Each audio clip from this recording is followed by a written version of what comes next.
नमस्कार बच्चों, कैसे हैं आप लोग। आशा करते हैं अच्छे से होंगे, घर पर होंगे, पढ़ाई कर रहे होंगे।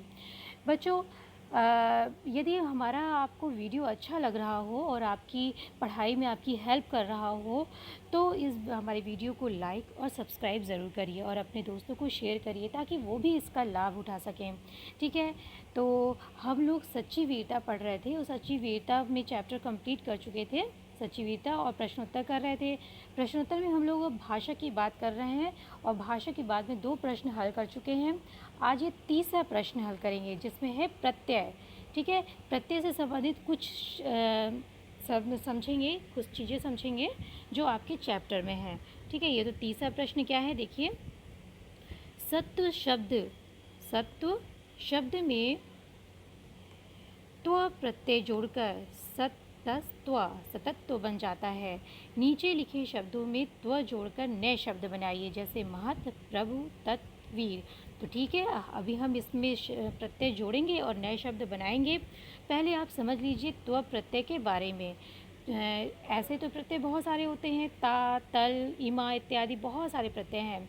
ठीक है, लेकिन जो है आपके त्व प्रत्यय के बारे में बात हो रही है तो त्व प्रत्यय के बारे में हम लोग समझ लेते हैं। हर प्रत्यय का एक अर्थ होता है। ठीक, तो जैसे कि त्व का अर्थ गौरवपूर्ण होता है। त्व प्रत्यय अधिकतर संज्ञा पदों के साथ जुड़ता है, विशेषण पदों के साथ कम ही जुड़ता है। ये महत्वपूर्ण है। देखिए, त्व प्रत्यय ऐसा नहीं कह रहा है कि विशेषण के साथ नहीं जुड़ता है, लेकिन इसका प्रयोग आपको बहुत ही कम मिलेगा। अधिकतर संज्ञा पद जो होते हैं उनके साथ ही त्व प्रत्यय आपको मिलता है। इस प्रत्यय से बने शब्द पुल्लिंग होते हैं। कैसे होते हैं? पुल्लिंग होते हैं। ये भी महत्वपूर्ण है कि इस त्व प्रत्यय जब लग जाएगा तो आपको पहचानने में ज़्यादा सुविधा होगी कि ये कैसे शब्द हैं। पुल्लिंग शब्द हैं, स्त्रीलिंग या पुंसकलिंग वगैरह इत्यादि नहीं है, पुल्लिंग शब्द हैं। ठीक है, चलिए आगे बढ़ते हैं। ये देखिए शब्द और प्रत्यय, तो ये जो है महत, प्रभु, तत्, वीर, यह आपके चैप्टर से ही संबंधित है और आगे के कुछ शब्द मैंने दे दिए हैं जो आपके जानकारी को और पुख्ता कर देगा। देखिए, महत प्लस त्व महत्व हो गया, प्रभु प्लस त्व प्रभुत्व, तत् प्लस त्व तत्व, वीर प्लस त्व वीरत्व, अमर प्लस त्व अमरत्व, कवि प्लस त्व कवित्व, घन प्लस त्व घनत्व। ठीक है, अब ये इसके गुण को द्योतित कर रहा है। कहा ना, त्व का अर्थ क्या होता है? गुण, गुणात्मक हो जाता है, गुण को द्योतित करता है, गौरव को बताता है, गौरव को। तो महत का महत्व हो गया। ठीक है, उसके महत्व को बता रहा है। प्रभु का प्रभुत्व, देखिए महत्व विशेषण है, प्रभु प्रभुत्व, प्रभु के प्रभुत्व के गौरव को बता रहा है। तत् का तत्व, वीर का वीरत्व, अमर का अमरत्व, उसके अमरत्व, उसके गौरव को द्योतित कर रहा है। कवि के कवित्व यानी उसके गौरव को द्योतित कर रहे हैं। और घन का घनत्व, जो घन होगा उसके गौरव को द्योतित कर रहा है, उसका घनत्व कितना है तो उसके गौरव को द्योतित कर रहा है। ठीक है, तो त्व प्रत्यय का अर्थ होता है गौरव। अब नेक्स्ट देखते हैं। देखिए नेक्स्ट क्या है बच्चों, नेक्स्ट है आपका जो प्रश्न है वो विलोम शब्द है। विलोम या निषेध के अर्थ में कुछ शब्द के पूर्व अ या अन जुड़ जाता है। बिल्कुल, जुड़ करके क्या हो जाता है? विलोम शब्द बन जाता है, विलोम बन जाता है उसका, लेकिन कुछ शब्दों के, सब सारे में नहीं। संभव से असंभव। ठीक है, देखिए संभव है तो ये क्या हो गया? असंभव। और आवश्यक से अनावश्यक शब्द बनता है। ठीक है, अन का प्रयोग उस समय होता है जब शब्द के आरंभ में कोई स्वर हो। ये महत्वपूर्ण है। अन का प्रयोग कहाँ होता है? जब कोई शब्द के आरंभ में कोई स्वर आता है तब आगे क्या जुड़ता है? अन जुड़ता है। और हमको विलोम बनाना है तो क्या जुड़ जाएगा? अन जुड़ जाएगा। अन की सहायता से नीचे लिखे शब्दों का विलोम शब्द बनाइए। उपस्थित, स्थायी, साधारण, समान, उदार, इनका क्या बनाना है आपको?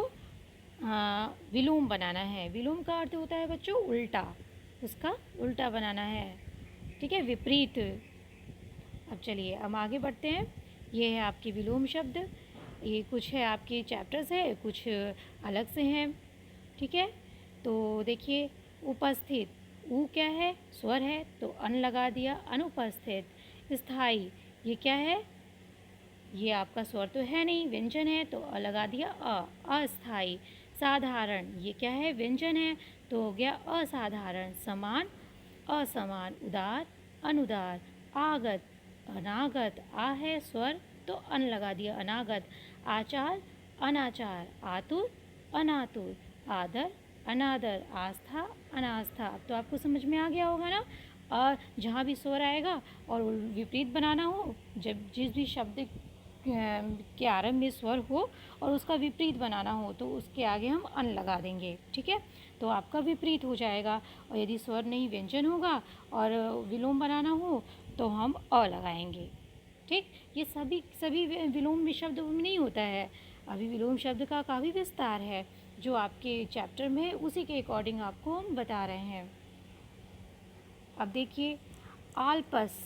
अब आपको इसमें कुछ करना नहीं है, ये 5वें प्रश्न में, लेकिन समझना है।